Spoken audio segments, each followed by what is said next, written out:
This is Lecture 4 in the FOA series of lectures on premises cabling.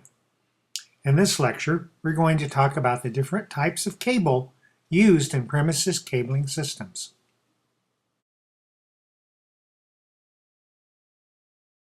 Structured cabling system standards cover two basic types of cable: unshielded twisted pair and fiber optics. But of course, most premises cabling systems also accommodate wireless access points. So we should really talk about all three. The big advantage of structured cabling standards is the standardization of components that allows interoperability, especially for UTP cable, unshielded twisted pair.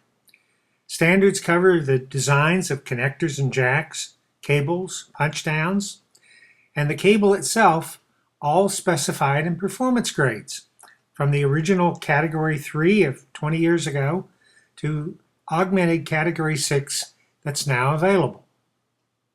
One thing to remember is all different categories of components are different, and if you mix and match them, you only get the performance from the lowest grade of component that you use. For those networks that still use cable to the desktop, not wireless, you'll find it's mainly unshielded twisted pair. It's used for voice and data, with a minimum of Cat3 cable used for voice, and the majority of installed cabling for data being either Category 5 or 5E. Although newer designs use Category 6, which was needed for 10 gig Ethernet, in its augmented form, Category 6A.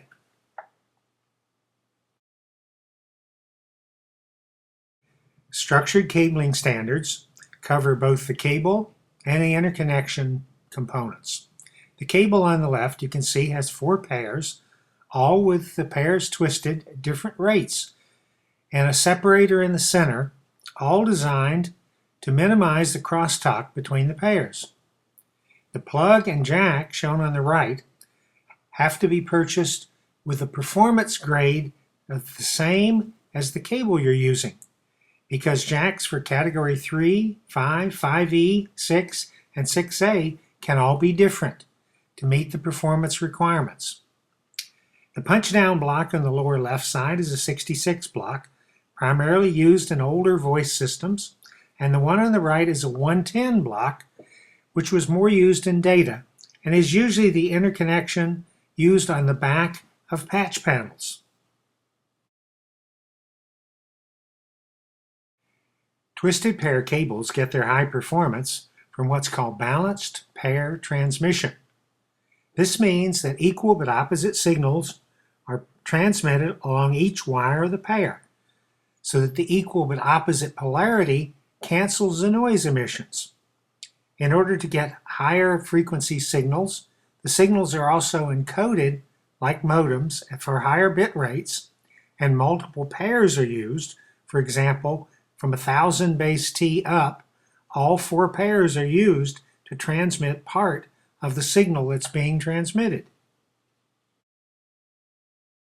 The performance of the cable itself is determined by the construction, particularly the twists in the pairs. You can see in the telephone wire, an old POTS wire up to the top, there's hardly any twists at all, and the same is true of a Category 3 cable in the middle. But the Category 5E cable in the bottom shows that all the pairs are twisted very tightly and at different rates. So this reduces the crosstalk between the pairs and allows higher frequency performance.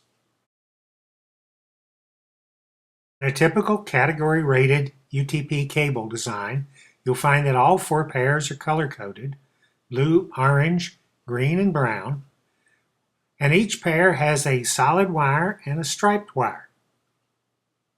This is a Category 6 cable with a center divider, which keeps the pairs apart and increases the crosstalk performance.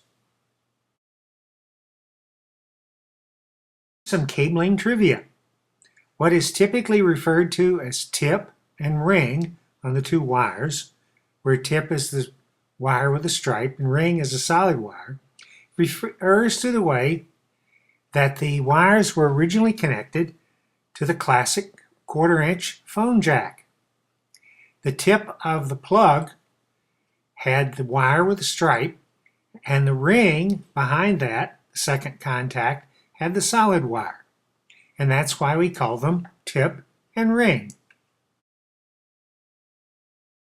UTP cables are designed for various performance levels that are specified according to the TIA-EIA category from Category 3 to Category 6A, and the ISO-IEC class from A to F.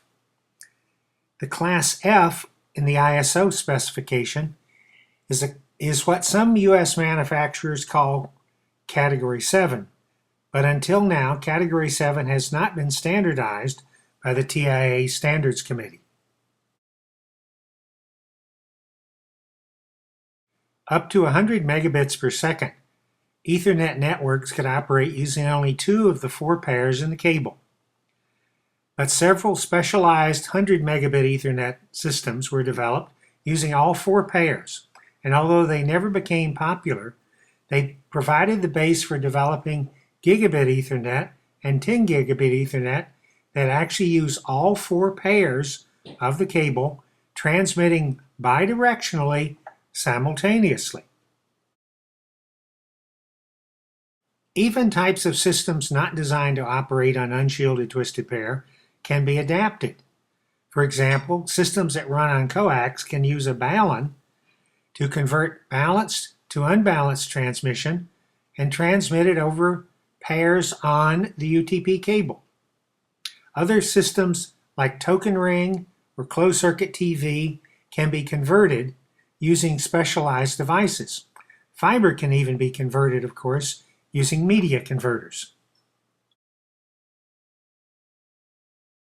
While it's not covered in the standards for unshielded twisted pair cabling, it's possible to cheat and actually use devices that use, for example, 2 pairs for a phone and 1 pair for up to 100 megabit Ethernet.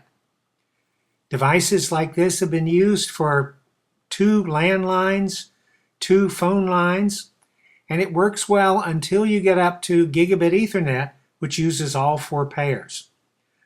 One ideal use for this is in residential systems where you're only working up to 100 megabit Ethernet.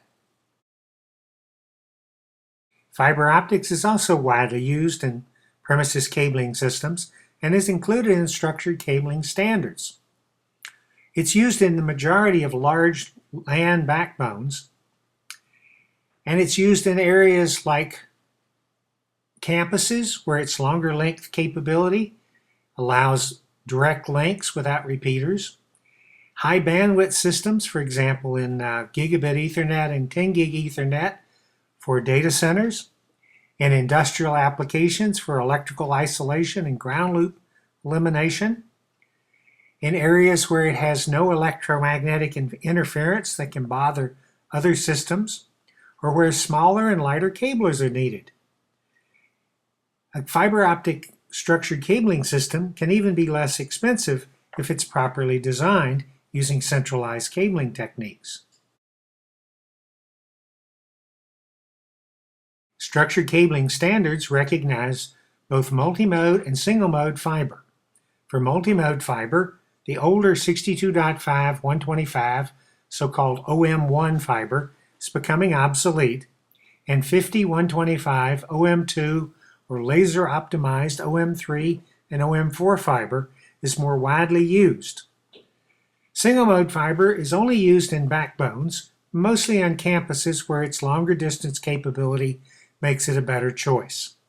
Most backbones today in premises cabling are multi-mode, with single mode for long backbones only.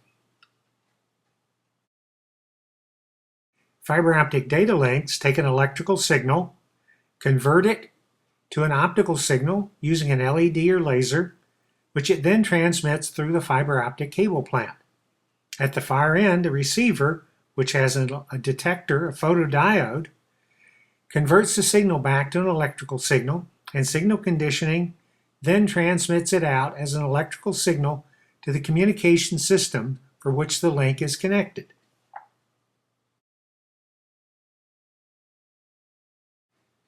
Most fiber optic systems use LC connectors or SC connectors, with the LC connector preferred for networks operating at gigabit speeds and above. The cabling used can be zip cord, distribution, or breakout cable, and even occasionally loose tube cable.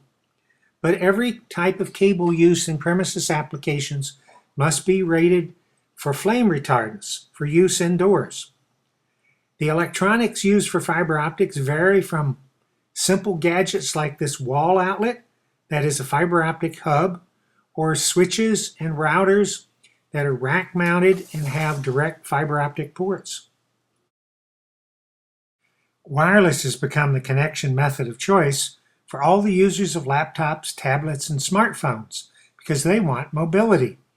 But wireless isn't wireless. What wireless does is replace the typical patch cord with a radio connection. It requires wiring to an antenna called an access point in Wi-Fi, providing power to that access point. LANs typically use either unshielded twisted pair or fiber optics to connect the access point. Cellular phone system uses antennas typically connected over fiber or coax. Wireless is popular for mobility. For more information on all the types of cabling and, in fact, wireless used in local area networks and other premises cabling applications, go to the FOA website for our online reference guide.